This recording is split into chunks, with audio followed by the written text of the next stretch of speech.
Okay, great. So you might remember that we separated this job into two tasks. The first one was whatever angle you're interested in, you need to find it on the unit circle. So we already figured out how to do that. But then once you've done that, you still need to know what are the sine and cosine values. So how do we figure that out? I'm going to break that up into two cases once again. We're going to talk about multiples of pi over 4, and then we'll talk about multiples of pi over 6. If you have multiples of pi over 4, here's our unit circle for that case. And you can see again that the top and the bottom halves have been separated into 4 equal sections each. But the ones we're really interested in are these 4 values. The ones kind of at the diagonals. That's because the other ones are just the x-intercepts and the y-intercepts. So those values you probably already know just from the fact that it's a unit circle and they're on the x and y axis. So I'm not so worried about those. It's really those other 4 that go with pi on 4, 3 pi on 4, 5 pi on 4, and so on. Well, if I take a look at them and remember that x is always cosine, y is always sine, I actually see that in this case, it's not that complicated because they're always the same numbers. It's always root 2 over 2. So for multiples of pi over 4 that land in these diagonal positions, just remember the number root 2 over 2. Now, where does that number square root of 2 divided by 2 come from? That's a great question. I'm not going to cover it in this video, but basically it comes from isosceles triangles. Maybe we'll make another video about that. For now, just remember it. Root 2 over 2 goes with multiples of pi over 4, and it kind of makes sense that it's that same number everywhere because you can see that these diagonals go straight through the middle. So the x value and the y value have the same length as each other. So it makes sense that it's the same number. Well, in that case, all you really need to figure out is it going to be positive root 2 over 2, or is it going to be negative root 2 over 2? That means that you just need to find where are you on the unit circle. Remember, am I looking at the x value or the y value? And just check, in that quadrant, would x be positive or negative? Would y be positive or negative? And then you're done. So for example, let's say if I need to know the value of cosine of 9 pi over 4. First job is find that on the unit circle. So I'm going to count around.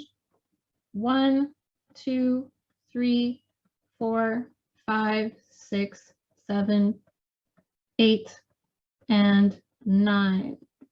So 9 pi over 4 is right here. Cosine, I know, comes from the x value. In the first quadrant, x is positive. So that means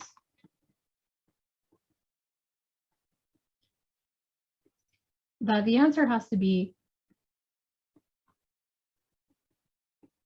positive square root of 2 over 2.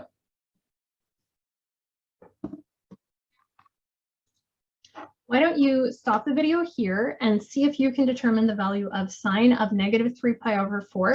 Don't forget the whole point is to do this without looking at a unit circle or a calculator. Try to do it from scratch and then unpause the video and I'll do it. Okay, I hope you tried it out yourself. That's the whole point of these videos, is for you to be able to do it at the end of the day. But here we go. So I started 0. Because it's 3 pi over 4, I'm dividing into quarters, the top and bottom. I'm going in the negative direction, and I count. Negative 1, 2, 3. So negative 3 pi over 4 is right here. Because it's a multiple of pi over 4, I know it's going to be square root of 2 over 2. It's just a question, is it positive or is it negative? So since I want sine, I'm looking for the y value. In the third quadrant, my y values are going to be negative. So the answer is negative root 2 over 2. And that's it. There's just one more thing I should mention before we move on to the pi over 6 case. In the pi over 4 scenario, I said that it's always going to be root 2 over 2 at these diagonal positions. There is one thing to know there. Sometimes you will see that as 1 over square root of 2, or maybe that's the way that you learned it in high school. Those are two ways to express the exact same number. So whether it's written as square root of 2 over 2 or 1 over root 2, those are the same thing. You can get from one to the other just by rationalizing. I know there's been a lot, but we're almost done. Now we just have to talk about multiples of pi over 6. We know how to find them on the unit circle. Now, how do we find the sine and cosine values? Here's my unit circle that's only talking about multiples of pi over 6. The values that I'm interested in are these ones. Once again, the ones that land on the x and y axis, I think you should be able to figure out just from the fact that it's a unit circle. So they're going to hit whatever axis with a value of 1, and then the other value will be 0. So let me look at those underlined numbers. And what I notice here is that in each case, we always have the same pair of numbers. One value is a half, one value is square root of 3 over 2. Sometimes they're positive, sometimes they're negative. That part's not very mysterious. You just look at the quadrant that you're in once again. So if I'm in the first quadrant, x and y are both positive. In the second quadrant, x is negative, y is positive, and so on. So to figure out if any value is positive or negative, just remember if it's the x value or the y value and check which quadrant you're in. Final thing, how do I know which is going to be 1/2 and which value is going to be root 3 over 2 out of my x and y? For that, there's really just one fact that you need to keep in mind. 1/2, so 1 divided by 2, or if you want, you can write it as square root of 1 divided by 2, is smaller than the square root of 3 divided by 2. So the only thing I keep in mind for this is that 1/2 is the smaller number, square root of 3 over 2 is the bigger number. Why does that help me? Well, wherever I am on the unit circle, I can just think about what's my x value going to look like. That's the distance to the y-axis. And what's my y value going to look like?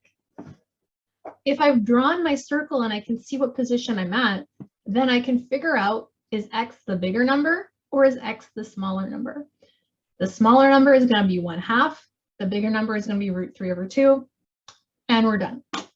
Let me show you how that works. So suppose I need to know what's sine of 5 pi over 6. Draw my circle. I have to cut into sixths. And I count. 1, 2, 3, 4, 5. 5 pi over 6 is right here. You'll notice my circle is pretty sloppy. That's because you can do this very quickly. It doesn't have to look perfect. I just need to have a good enough drawing that I can see what's going to be bigger out of x and y. So in this drawing here, I can see that my y value, that would be the height, is a smaller number than my x value. Sine is the y value. And in this drawing, I can see that y is the smaller number. That's going to be 1/2. Root 3 over 2 is the bigger number. Last thing, is it positive or negative?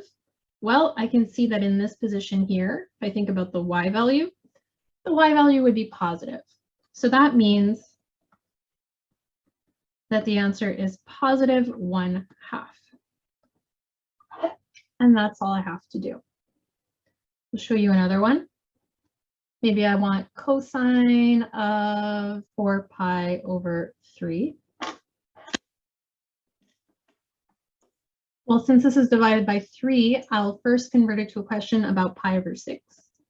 So 4 pi over 3 is the same thing as 8 pi over 6. Draw my circle. I know that pi is 6 pi over 6, so I could start counting from there. That means that 8 pi over 6 is right here.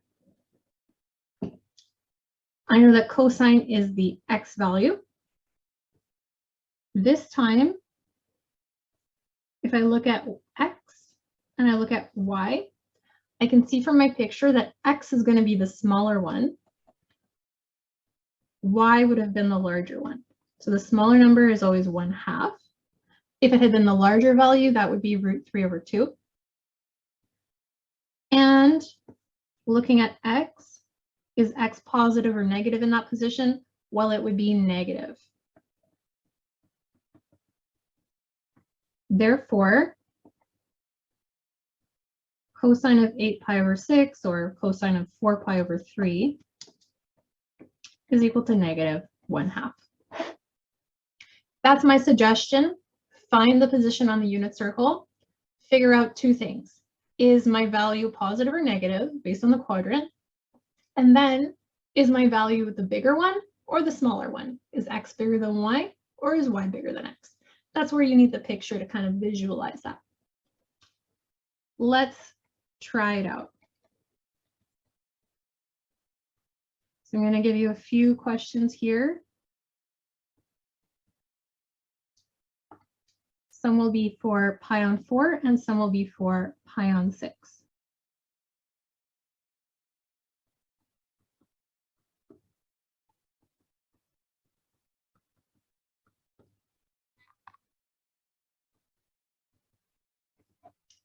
Pause the video, try them out, and we'll see how you do when you come back. Okay, let's see how it went. If you can do this, then you're in great shape. It means that you understood this whole entire video. So let's see how it went. First one, I have negative 4 pi over 3. I'm going to convert that into negative 8 pi over 6. That means I would divide each half into 6 sections. I would count clockwise until I get to 8. So 0, 1, 2, 3, 4, 5, 6, 7, 8. It's right here. I need to look at two things. With the y value, because sine is the y value, would that be positive or negative? Well, I can see that y would be positive here. And then secondly, would y be the bigger number or the smaller number? Well, my horizontal distance is x. That would be smaller than my vertical distance. I can see that from the triangle that I just drew. So y is going to be the bigger value, and it's going to be positive. That means that my answer is positive root 3 over 2. Next one, I have cosine of 7 pi over 6. That's already over 6, so I can just start counting. If you want, you can take a shortcut, because if you know pi is right here, pi is 6 pi over 6. So you just have to count one more to get to 7. So my drawing should look like this. Again, I answer two questions. Here I'm looking for cosine, which is x. So in this position, is x positive or negative? Well, it's negative. And then would x be the bigger number or the smaller number? So y is my vertical distance, x is my horizontal distance. I can see here that x goes out farther than the y comes down. So x is the bigger number and it's negative. So that means that my answer is negative root 3 over 2. The next two are multiples of pi over 4. The first one is sine of negative pi on 4. So I count clockwise, it's the negative direction, and I just go once. So negative pi on 4 is right here. Multiples of pi over 4, I know the answer is going to be root 2 over 2. It's just a question of is it positive or negative. Sine is the y value. Down here, x would be positive, but y would be negative. So it's going to be negative root 2 over 2. Last one, I have cosine of 11 pi on 4. So I'm going to have to count around. Again, you could take a shortcut if you want to, because I know that by the time I go a whole turn around the circle and I get to 2 pi, that would be the same thing as 8 pi on 4. So if you want, you could start counting from there. So if this is 8 pi on 4, then I'd have 9, 10, and 11 would be right here. So here's 11 pi on 4. It's the same position as 3 pi on 4, negative 5 pi on 4, and infinitely many other things. Anyhow, I know it's one of those diagonal positions for pi on 4, so it's going to be root 3 over 2. Sorry, root 2 over 2, excuse me. And cosine is the x value. I need to ask myself, is x positive or negative in this position? x would be negative. So it's negative root 2 over 2. So I hope that was helpful. If you can do these problems, then congratulations, you now have the superpower of being able to find sine and cosine values for all of these angles on the unit circle without notes, without a calculator, and that's going to help you a bunch in your calculus class. If you feel like you want to practice some more, look in the description for a link to a PDF of more exercises on this topic, and that's all for now.